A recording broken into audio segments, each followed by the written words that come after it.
masih serupa dengan yang di SMP. Di kelas 11 dan kelas 12, pelajar mengikuti mata pelajaran dari kelompok mapel wajib. Nah, ini untuk yang SMA, saya mohon maaf, mungkin lebih detail memang saya di dunia SMK, Bapak Ibu, tapi tidak menutup kemungkinan kita untuk berdiskusi bersama bagaimana pembelajaran berbasis proyek untuk penguatan profil pelajar Pancasila di SMA. Ini tentu saja tidak menutup kemungkinan bisa seperti SMK, bahkan menghasilkan produk itu bukan hanya untuk anak-anak SMK, Bapak Ibu, sudah bisa dimulai dari PAUD. Saat kita bicara produk, kita tidak usah muluk-muluk itu adalah produk yang harus dijual, harus bagus, tetapi di situ kita menilai prosesnya. Kemudian kalau di SMK, jelas ya Bapak Ibu, dunia kerja dapat terlibat dalam pengembangan pembelajaran. Jadi bagaimana TEVA yang ada di sekolah itu benar-benar merupakan tempat wahana untuk mengembangkan passion dan talenta terbaik peserta didiknya melalui fasilitasi guru, juga guru tamu, dan expert lain yang sangat dibutuhkan untuk pengembangan kurikulum ini.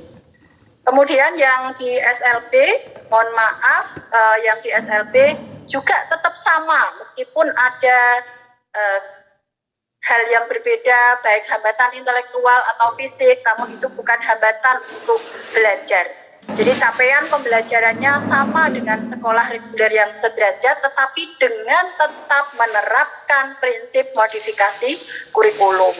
Jadi kalau teman-teman SLB sempat berdiskusi, proyek penguatan profil pelajar Pancasila di gaya hidup berkelanjutan, iya semuanya ada, tetapi kalau di SLB tentu saja disesuaikan dengan karakteristik SLB-nya itu jenis apa, kebutuhan pelajar di SLB-nya apa. Ini Bapak Ibu, jadi bagaimana satuan pendidikan ini bisa menerjemahkan, jadi kita sebagai key factor dalam pendidikan, kita bisa menerjemahkan tujuan pendidikan nasional untuk menciptakan profil pelajar Pancasila ini dengan kurikulum operasional yang ada di satuan pendidikan. Jadi tadi saya sudah matur, kalau berbasis proyek ini jangan dimaknai nanti berarti harus pakai PJBL terus, Bu, boten. Apakah harus pakai PBL terus? Tidak. Tetapi bagaimana pembelajaran itu akan menghasilkan hal-hal yang itu merupakan proses belajar.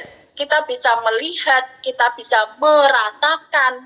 Jadi kalau misalnya yang terjadi adalah peningkatan soft skill peserta didik, mungkin tidak bisa terlihat. Apa itu contohnya? Oh, anak-anak tuh makin percaya diri.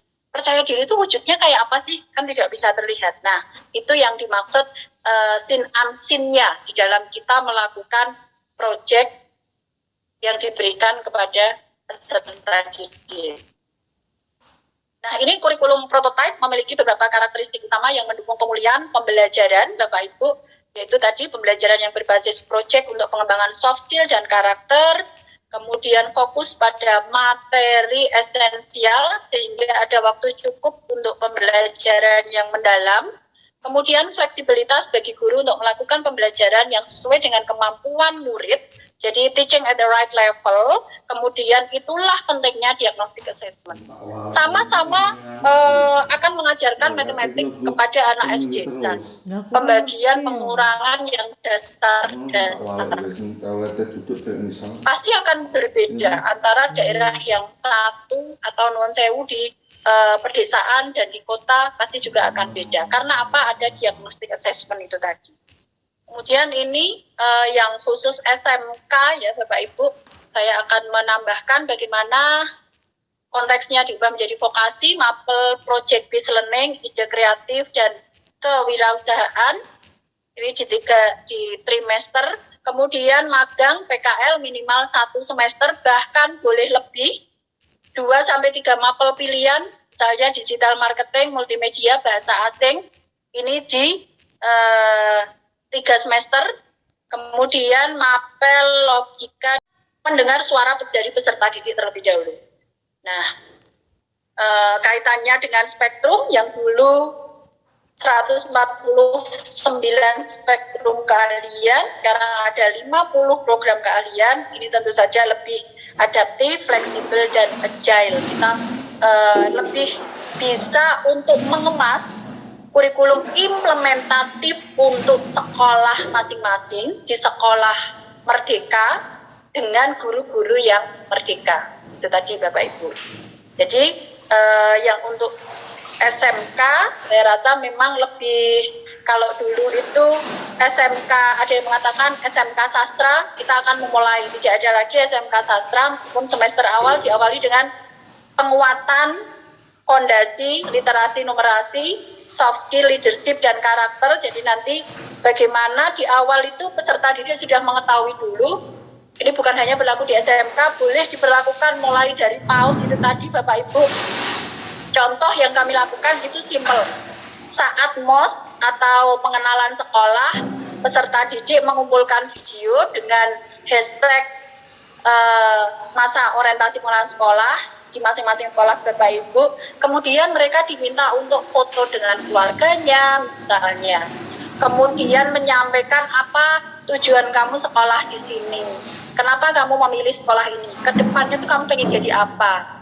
Nah, hal-hal seperti itu yang kadang dinilai itu tuh lebay, apalagi anak SMK, mosok kongkon ngono, kon foto karo keluargane. Ternyata apa Bapak Ibu?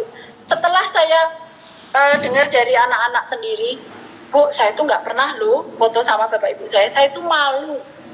Apalagi saya sampai suruh nge-vlog rumah saya malu, rumah saya jelek. Nah, secara tidak langsung, akhirnya mereka menyadari soft skill yang terbentuk, bagaimana merasa bangga atas dirinya, keluarganya, bagaimana dia bisa percaya diri meskipun saya seperti ini, tapi saya pengen ini. Nah, itu yang harus kita kembangkan di fondasi awal pada anak-anak.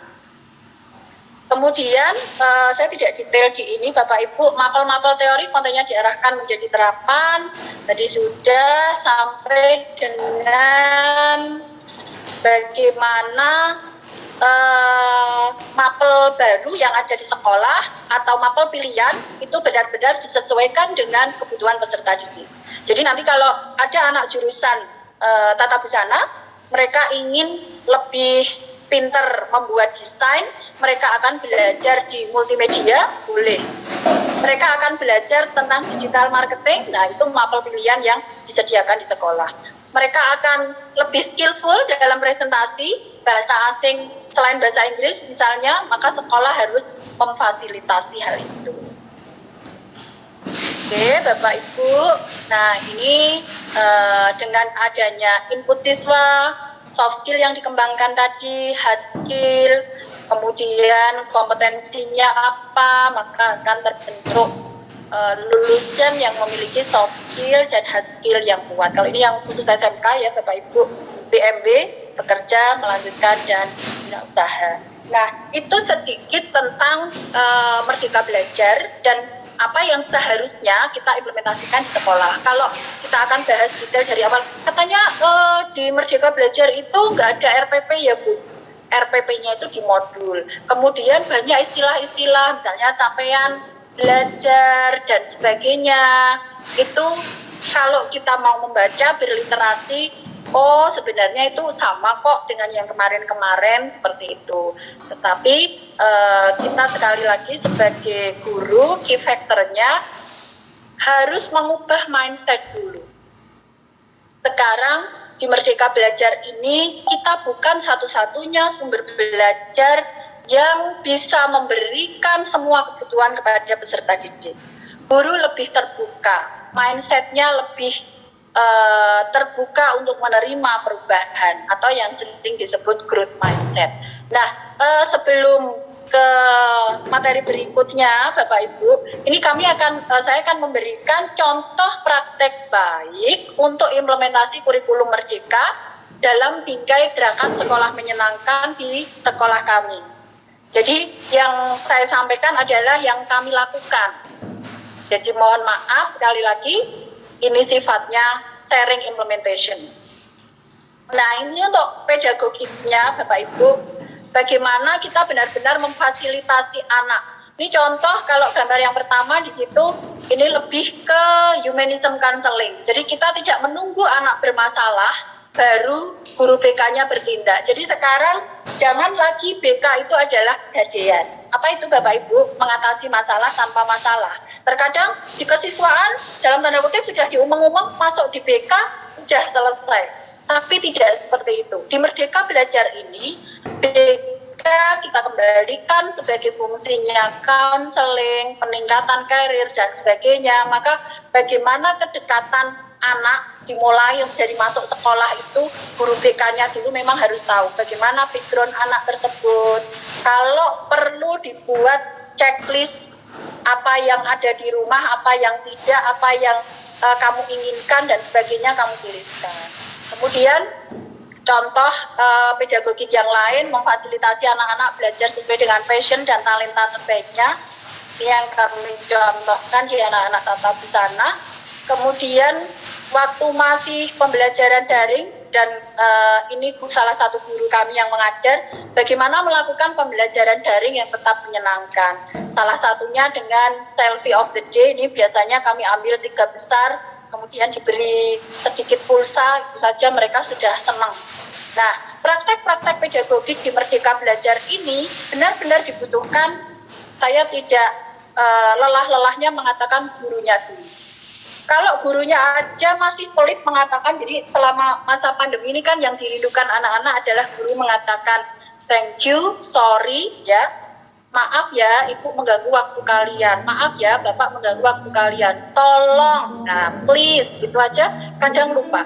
Guru langsung mengatakan kerjakan soal ini, buka kameranya, kalau tidak nanti dihitung tidak masuk. Nah, hal-hal seperti itu sudah tidak akan ada lagi di dalam Merdeka Belajar ini. Jadi benar-benar diberikan pemahaman bagaimana anak-anak itu adalah pelaku pembelajaran, bukan objek dalam pembelajaran.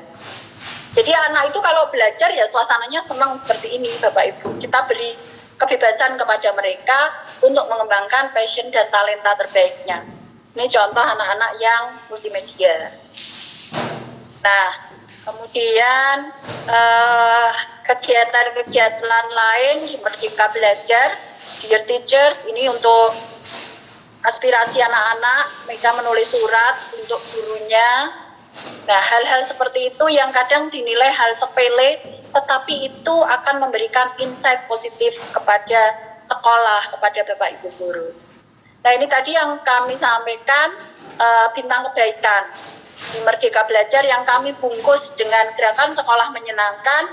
Kegiatannya juga kegiatan yang menyenangkan. Lomba menulis surat untuk kepala sekolah. Ini sampai saya contohkan surat salah satu siswa kami kepada kepala sekolah. Dan semua ini harus terjadi kolaborasi dan tidak bisa, mohon maaf kalau menyatukan semua ide mungkin pasti masih ada 1-2 guru yang belum bisa keluar dari zona nyaman, tapi tetaplah terus bergerak. Kepala sekolah, nah ini yang contoh meet and greet antara K3 itu ketua program keahlian dengan kepala sekolah. Ini waktu belum bisa ketemu luring, ketemu secara daring, apa yang dirasakan anak-anak kita tanyakan, apa yang ingin kamu berikan ke SMK ini, kamu punya ide apa ke sekolah ini, itu Bapak Ibu. Oke, nah ini pembelajaran yang berbasis proyek yang dilakukan oleh guru-guru kami. Ini salah satu guru seni kami, Pak Eko Widodo. Nah ini tugasnya, jadi ini bukan hanya karena ingin saya tampilkan di sini ya Bapak Ibu, ini sudah biasa mereka lakukan. Dan untuk soal-soal waka kurikulum kami, kalau dulu mungkin saya masih lihat satu-satu, benar-benar saya pengen lihat ini soal hot itu benar-benar sudah hot atau hanya bikin hot aja, bikin panas aja. Tetapi alhamdulillah sekarang soal-soal semuanya juga sudah hot, waka kurikulumnya dan stafnya sudah melihat satu persatu. Ini contoh nanti PPT ini dari saya bisa di-share oleh panitia kepada Bapak Ibu peserta supaya bisa menjadi sharing bersama. Oh mungkin di sekolah Bapak Ibu bisa melakukan dengan cara yang lain. Nah kemudian yang unik di tengah ini mungkin Bapak Ibu ya, tugas desain grafis. Nah, disinilah bukan hanya desain grafis itu sendiri yang akan dinilai, tetapi di sini ada nilai literasinya. Yang pertama, baca cerita buah nangka yang hilang yang telah diunggah di tim.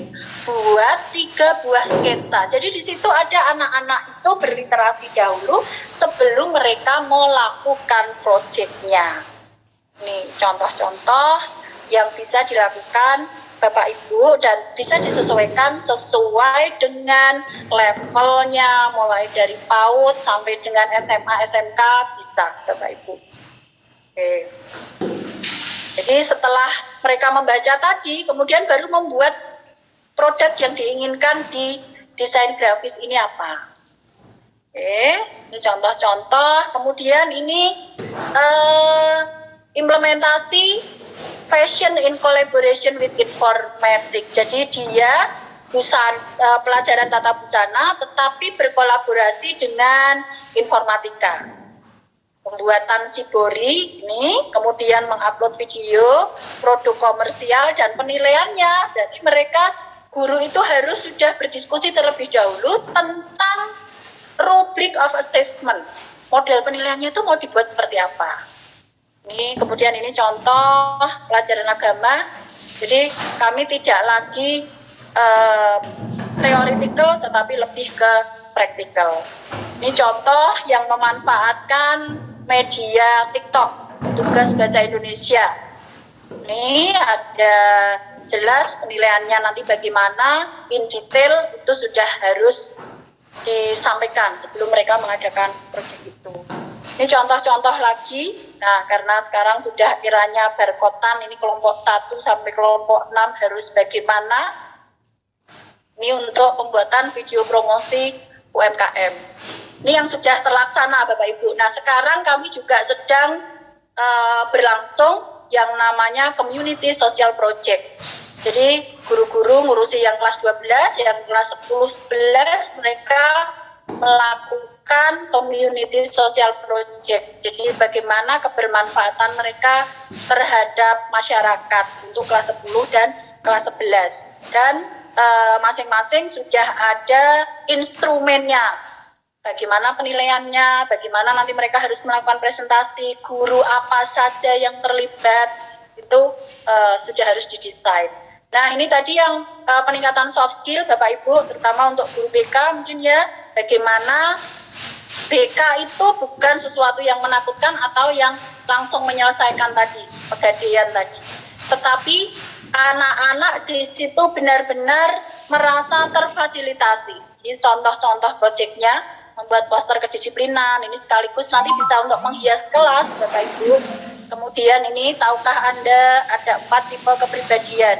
Cari tahunya di mana, dicek di channel BK. Kemudian kalau ketemu didiskusikan.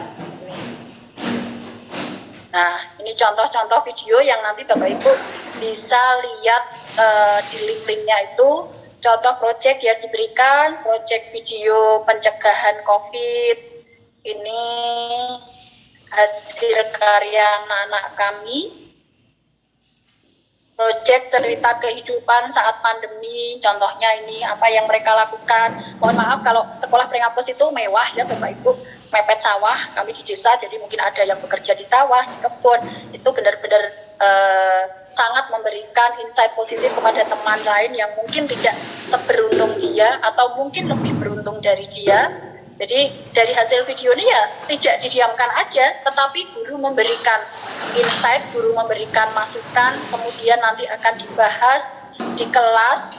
Tidak ada lagi rasa malu, tidak percaya diri, tetapi bagaimana mencari solusi bersama. Itulah yang diinginkan Merdeka Belajar yang sesungguhnya. Ini proyek kerja sosial yang dilakukan oleh anak-anak yang sekarang sudah berlangsung. Jadi membersihkan makam, memperbaiki jembatan yang rusak, memperbaiki rumah penduduk yang sudah rusak, memberikan bantuan ini itu. Tetapi yang dinilai itu bukan, maaf, kenapa ada video itu kan pamer Bu, mohon maaf karena kami itu ada instrumen penilaian. Kalau tidak dilihat secara visual, nanti bukannya tidak mempercayai anak, tetapi itu akan menjadi salah satu instrumen penilaian yang bisa digunakan autentik, jadi benar-benar jelas kenapa anak ini tidak dapat nilai, kenapa anak ini harus mengulang dan sebagainya. Itu autentik, jelas ada reasonnya. Yang ada di situ adalah benar-benar yang dilakukan anak-anak. Untuk yang proyek terkini, kami masih dalam tahap proses sehingga belum ada dokumentasinya. Nanti Bapak Ibu bisa dilihat link-link yang ada di sini, bagaimana anak-anak kami melakukan proyek kerja sosial dan juga di YouTube kami. Nanti bisa dikepoin ya Bapak Ibu di YouTube-nya SMK Negeri 1 Prengapus. Bukan hanya anak-anaknya yang kami dorong, tetapi juga guru-gurunya. Mungkin Bapak Ibu akan melihat nanti ada program satu guru satu bunga. Itu juga bukan hanya semata-mata hanya untuk show off ya, tetapi benar-benar ada guru-guru di sekolah kami itu ada yang tidak suka tanaman Bapak Ibu. Nah, dengan program itu chatnya ditulisin nama-nama masing-masing guru, maka tidak perlu capek-capek. Kalau pas apel bisa dilihat itu tanaman siapa yang kering, berarti itu yang nggak peduli dan sebagainya kayak gitu. Nah, ini yang tadi saya sampaikan dari awal. Mulai dari masuk di SMK Negeri 1 Prengapus, mereka sudah harus berani menampilkan dirinya, berani tampil, percaya diri untuk menghadapi era sekarang. Itu pinter kok, itu nggak cukup. Nah, ini contoh-contoh yang ada di Instagram. Nama saya siapa, kenapa saya sekolah di SMK Prengapus, keahlian saya apa, ya jujur, ini yang tengah Bapak Ibu bisa lihat ya, keahlian saya bermain game. Nah, itu kejujuran yang disampaikan mereka. Maka nanti sekolah ini bisa dimanfaatkan sebagai diagnostic assessment. Guru sudah tahu, oh anak ini tuh sukanya main game. Kalau main game itu model belajarnya biasanya visual. Kalau model belajarnya visual, maka di diferensiasi pembelajaran saya akan memberikan tugas anak ini seperti ini. Diferensiasi produk, maka akan saya beri tugas untuk membuat video atas proyek yang mereka lakukan. Nah, ini Bapak Ibu, ini keahlian saya dalam bidang otomotif. Rencana saya setelah lulus. Nah, ini kaitannya dengan kurikulum. Sedikit kami berbagi, mendatangkan guru tamu ini untuk mengajar, bukan hanya guru yang diajar, tetapi peserta didik. Kami ada namanya open recruitment. Open recruitment untuk peserta didik, tidak ada paksaan. Mereka mendaftar, jadi kalau ada spesial program, misalnya kalau di sini ini digital desain, mereka membuat desain secara digital. Karena sekolah belum mampu memfasilitasi dengan komputer bagus, spek yang bagus untuk mendaftar, nanti mereka akan mengajar teman-temannya. Bahkan mereka akan menjadi sumber belajar bagi guru yang memang belum memahami atau kurang memahami saat disampaikan oleh guru tamu itu. Jadi tidak ada yang namanya guru itu harus tahu segala-galanya. Di kurikulum implementatif Merdeka Belajar ini, siapapun sumber belajar dan harus tetap belajar sampai kapanpun. Oke, jadi kalau tadi praktek secara pedagogik, sekaligus di Merdeka Belajar ini sekolah juga untuk bisa turut serta dalam mengembangkan sekolah. Nanti tidak menutup kemungkinan sebuah sekolah, bukan hanya SMK ya, itu menggandeng dunia industri untuk mengembangkan kompetensi peserta didik kaitannya dengan apa pilihan. Mungkin dari SMA tertentu menggandeng pabrik gandum, pabrik terigu untuk mengadakan pelatihan membuat kue dan sebagainya. Oke. Jadi Bapak Ibu, dari contoh-contoh yang sudah saya sampaikan itu tadi, maka knowledge, skill, attitude, dan values tetap merupakan core competencies yang akan kita capai untuk mencapai pendidikan masa depan di Indonesia. Di situ ada partisipasi orang tua, guru, komunitas, dan peers atau rekan sejawat. Jadi pentingnya tadi saya mengatakan BK bukan sebagai pegadaian itu karena apa? Peers atau influencer, rekan sejawat itu sangat berpengaruh kepada peserta didik kita. Maka bukannya kepo ya, alangkah baiknya jika kita memang harus lebih dekat ke anak. Kedekatan kepada anak bukan berarti kita tidak ada batas sama sekali, tetapi anak tahu kapan mereka harus seperti ini kepada guru, kapan harus menyampaikan masalah pribadinya, kapan harus menyelesaikan tugas-tugasnya, itu mereka sudah sadar jika kita memberikan pelayanan pendidikan yang benar-benar menghambat kepada peserta didik. Nah, di situ Bapak Ibu, teachers, guru, ya. Kalau orang tua itu ranahnya orang tua, communities ranahnya masyarakat. Guru adalah faktor terpenting yang harus kita perhatikan. Oleh karenanya, bagaimana mindset guru itu harus kita ubah terlebih dahulu dari contoh-contoh yang saya sampaikan. Mungkin bisa memberikan banyak insight kepada Bapak Ibu yang selama ini mungkin menciptakan learning is boring, pembelajarannya membosankan, masih 1x10, belum 10x1. Saya juga mengingatkan diri saya sendiri, mari kita keluar dari zona nyaman. Di manakah posisi Bapak Ibu sekarang? Apakah di comfort zone? I don't care. Ganti menteri, ganti kurikulum. Aku mau ngajar ini, mau ngajar itu, gaya mengajarku mau kayak apa, gajiku juga tetap lancar kok, sertifikasiku juga tetap lancar kok. So, aku nggak mau berubah. Aku sudah nyaman di sini. Mau kurikulumnya merdeka, mau tidak merdeka, yang penting aku kayak gini. Nah, itu berarti belum bertumbuh mindset-nya. Tetapi kalau setelah ini, setelah kita berdiskusi yang disampaikan oleh Pak Dirjen, bahkan mulai dari kemarin tentang diferensiasi pembelajaran, Bapak Ibu sudah mulai ada, oh iya ya, jangan-jangan selama ini aku belum menjadi guru yang baik. Jangan-jangan semua tunjangan yang saya terima itu masih belum bisa menunjang saya untuk jadi guru yang baik. Maka di situ ada zona-zona ketakutan dari Bapak Ibu, berarti sudah di fair zone ini. Karena sudah tahu seperti itu, maka di IG ini Bapak Ibu ya, sesuai dengan IG itu growing and learning together ya, kita belajar bersama, tumbuh bersama. Maka yuk Bapak Ibu pindah ke learning zone. Pelan-pelan kita akan belajar, oh kalau kurikulum merdeka itu kayak gini. Sekarang mindset saya akan saya ubah. Bukan setiap ganti menteri ganti kurikulum, tetapi kayak iklan itu loh Bapak Ibu, apapun makanannya, minumnya itu ya.